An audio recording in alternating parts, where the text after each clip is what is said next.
Chào mừng quý vị và các bạn đã quay trở lại kênh Dr. Vet cùng chăn nuôi Việt Nam phát triển.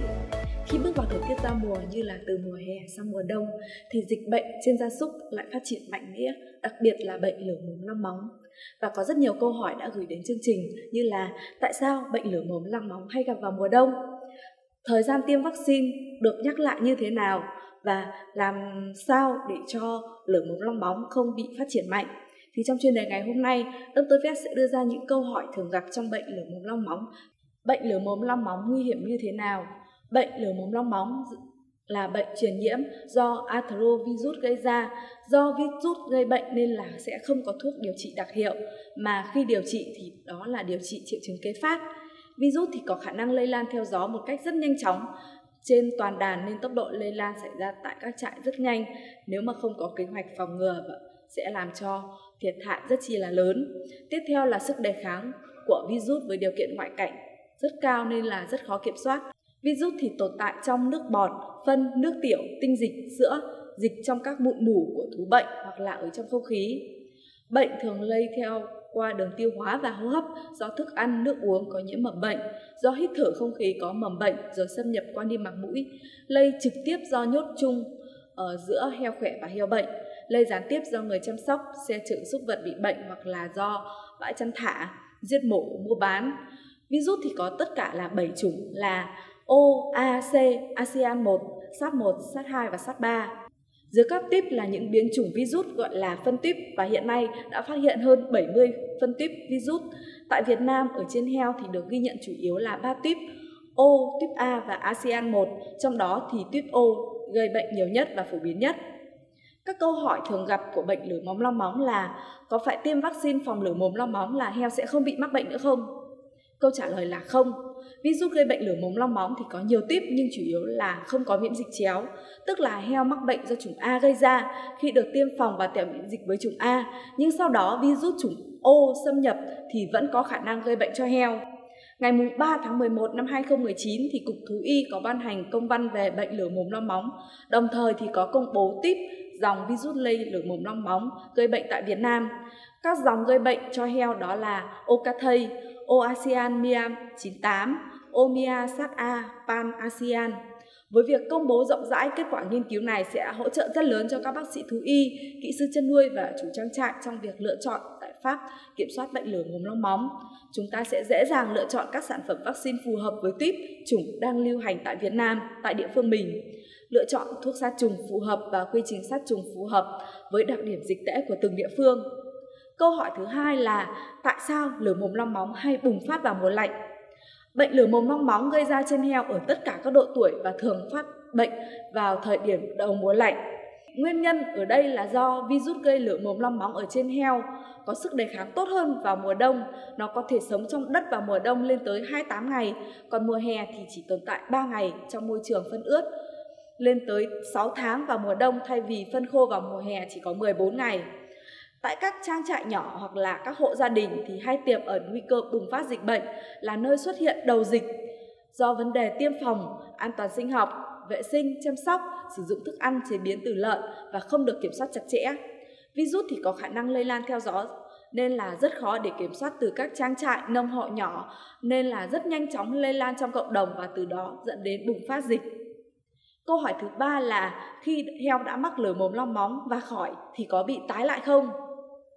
Lở mồm long móng khỏi rồi thì vẫn có thể bị mắc lại nên không thể chủ quan mà bỏ qua việc tiêm phòng bệnh vaccine. Thời gian bảo hộ của vaccine có thể kéo dài đến 4 tháng, vì vậy 4 tháng thì chúng ta cần phải nhắc lại tiêm một lần. Trong trường hợp áp lực mầm bệnh cao thì sau mũi tiêm đầu tiên chúng ta nên nhắc lại mũi thứ 2 sau đó 1 tháng, sau đó 4 tháng sau thì chúng ta có thể nhắc lại mũi thứ 3. Câu thứ tư là lịch vaccine phòng bệnh lở mồm long móng như thế nào? Về lịch vaccine phòng bệnh thì chúng ta có thể thực hiện như sau. Heo đực thì 1 năm chúng ta nên tiêm phòng vaccine 3 lần, tức là 4 tháng thì chúng ta lặp lại 1 lần. Về heo nái thì chúng ta tiêm trước khi đẻ 4 tuần.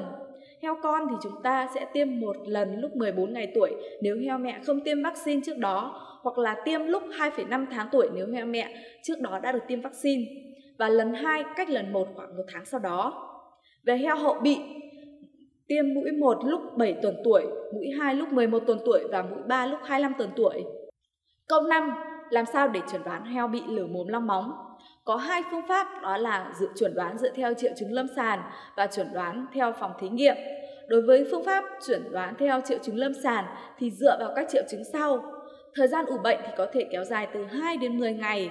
Heo có triệu chứng là ủ rũ, kém ăn, sốt từ 41,5 đến 42 độ, nổi mụn nước ở vành móng, khoảng giữa các ngón, chân, môi, điếu răng, mõm, vú.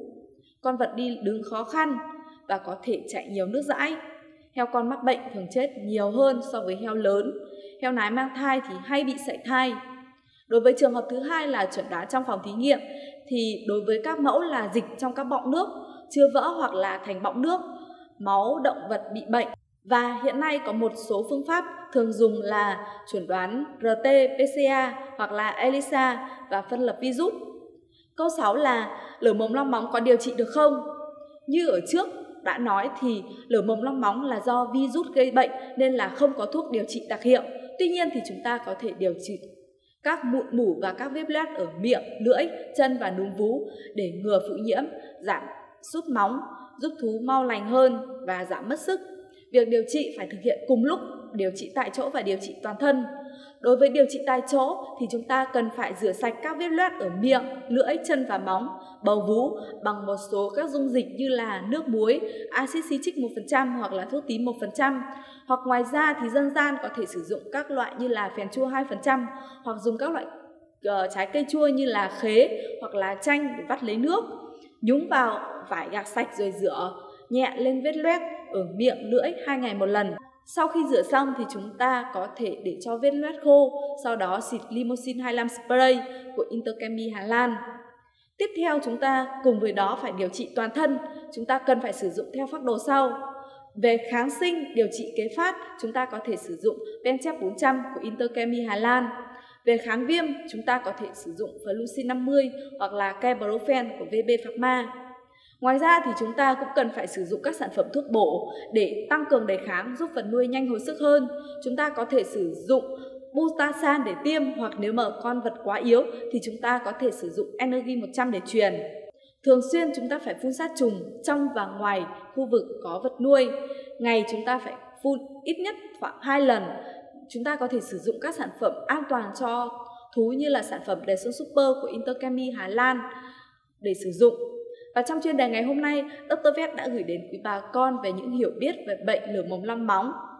Rất mong quý bà con có thể gửi thêm những góp ý của quý bà con về bệnh lở mồm long móng ở dưới phần bình luận để Dr. Vet cũng như là quý bà con chăn nuôi khác có thể biết rõ hơn về bệnh lở mồm long móng.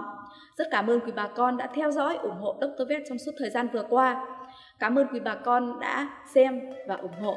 Chúc quý bà con chăn nuôi thành công. Xin chào và hẹn gặp lại quý bà con ở những chuyên đề tiếp theo.